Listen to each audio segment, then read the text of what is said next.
ये पकड़। एक तो मंडी में जानवर ढूंढना भी अजाब है, बड़ी मुश्किल से ये एक बकरी मिली है। लेकिन सेठ आप तो बकरा लेने आए थे, पर ये बकरी? बस ये मुझे पसंद आ गई तो मैंने खरीद ली। बाकी लगाएंगे शाम में चक्कर। अभी मुझे बहुत गर्मी लग रही है तो मैं घर जा रहा हूँ। ये रिक्शे में लेके आ जा।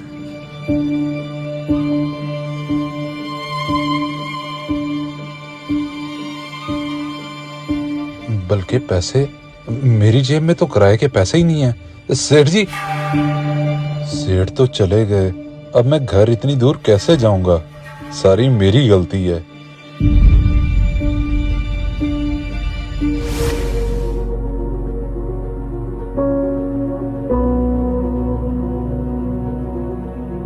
जी भैया, ले आए जानवर? किधर है? हाँ, एक बकरी खरीदी है मंडी से और वो मुलाजिम लेकर आ रहा है पीछे। चले ठीक है, मैं समझा आप ले आए हैं।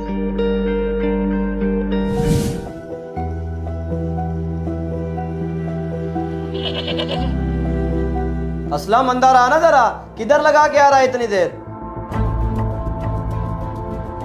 सेठ जी, असल में मेरे पास किराए के लिए पैसे नहीं थे, तो बकरा इतनी दूर से पैदल लेके आ रहा हूँ, तभी देर होगी। तो तू मुझसे किराया ले लेता। एक तो तुझे भूलने की आदत है। मेरे जहन में तरह तरह के ख्याल आ रहे थे कि पता नहीं कहाँ रह गया।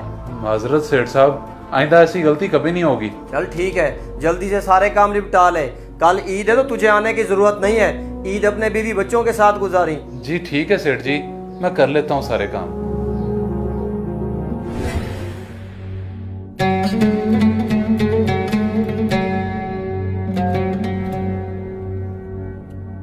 आपने इस बार ईद पे फिर से पुराना सूट पहन लिया है। कहा भी था ईद के लिए तो नया बनवा लें। बेगम, क्या है इस सूट को? अच्छा भला तो है, और वैसे भी बड़ी ईद पे कौन सूटों को देखता है? तुम लोगों के सूट बन गए, मेरे लिए इतना ही काफी है। आप और आपकी बातें हर ईद पे यही सुनती हूँ। अच्छा, बातें हुए, दोपहर के लिए कोई सब्जी लेते आइएगा। सब्जी ईद वाले दिन? बेगम, तुम्हें नहीं पता कि आज के दिन तो हमारे घर इतना गोश्त आ जाना है कि रखने की कोई जगह नहीं होनी।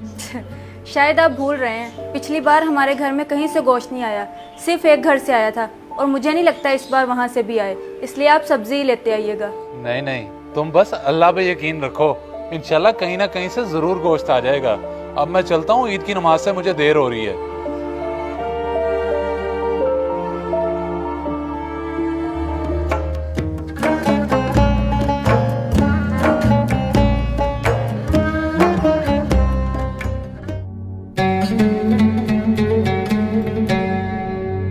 बेगम, मैं पढ़ आया हूँ ईद की नमाज, तुम बताओ कहीं से आया गोश्त? प्याज तो मैंने काट लिए हैं, लेकिन अभी तक कहीं से नहीं आया, और मुझे नहीं लगता कोई दे के भी जाएगा। अच्छा, तुम फिक्र ना करो, मैं मालिक के घर चक्कर लगाता हूँ और कोई काम भी दिखाता हूँ, और आते हुए गोश्त लेता हूँगा। ठीक है, आप लगाएं चक्कर, लेकिन जल्दी वापस आइएगा, ये ना हो सारा दिन उधर ही गुजार दें। हाँ हाँ, मैं जल्दी वापस आ जाऊंगा, बस तुम प्याज वगैरह काट के रखो।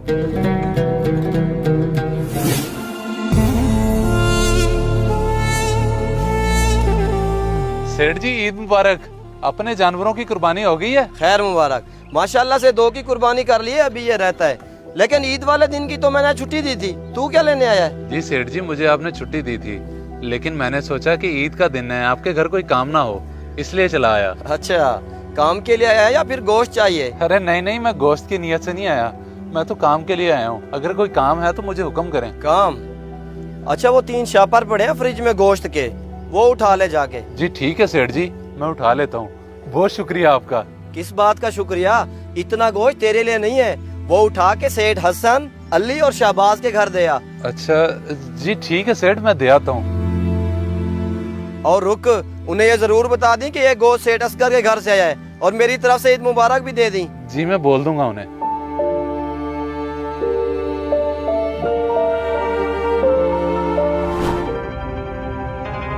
इतना सारा गोश्त असगर ने मेरे घर भेज दिया? जी जी, सबसे ज्यादा गोश्त उन्होंने आपके घर ही भेजा है, और वो तो आपको ईद मुबारक भी बोल रहे थे। खैर मुबारक, लेकिन ये गोश्त मैं नहीं रख सकता, क्योंकि मेरे घर तो पहली 2 कुर्बानियाँ थी।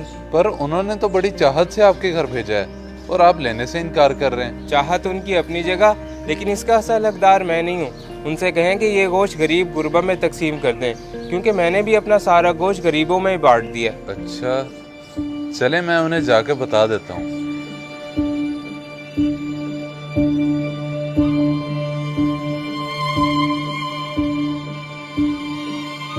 बल्कि 1 मिनट, ये इतना सारा गोश्त है, मैं मालिक को क्यों दे रहा हूँ वापस? क्यों ना अपने घर ले जाऊं? ईद का दिन है, मेरे बच्चे खा लेंगे।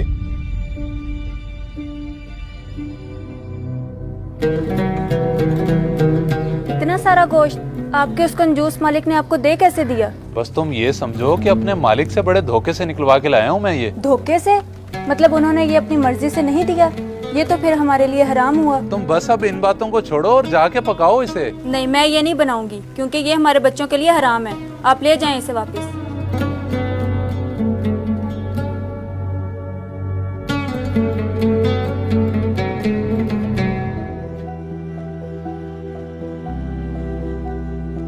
सेठ जी, अली और शहबाज साहब ने तो गोश्त रख लिया है, लेकिन हसन साहब ने गोश्त लेने से इनकार कर दिया है। इनकार कर दिया है? लेकिन क्यों?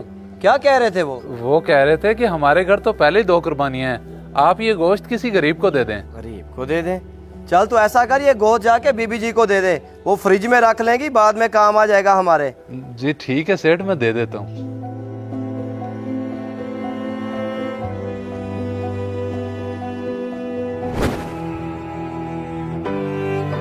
देखिए, आप इस तरह क्यों बैठे हैं? मैंने तो कहा था आपसे हमारे घर कहीं से गोश्त नहीं आना। सही कह रही थी तुम, बस मैं ही गलत उम्मीद लगा बैठा। एक घर से 4 बोटियां आई हैं और घर में इतने फर्द हैं, अब उन 4 बोटियों का क्या करें? अच्छा, मैं करता हूँ बंदोबस्त और लाता हूँ कहीं से सब्जी, बस तुम फिर जरा जल्दी से बच्चों को बना देना।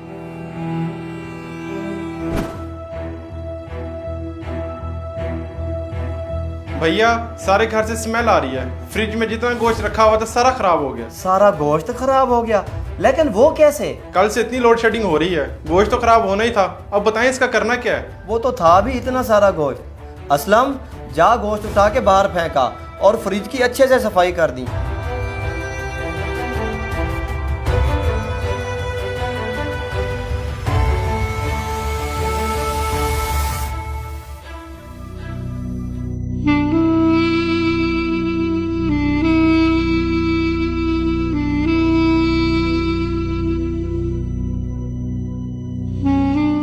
इतना सारा गोश्त जरूरतमंदों तक नहीं पहुंचा, बल्कि फ्रिज में पड़ा खराब हो गया, और मेरे बच्चों को ईद के दिन गोश्त नसीब नहीं हुआ।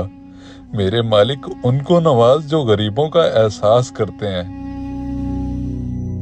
इस वीडियो को सदका जारिया समझकर जरूर शेयर करें। हो सकता है आपका एक शेयर किसी की जिंदगी बदल दे।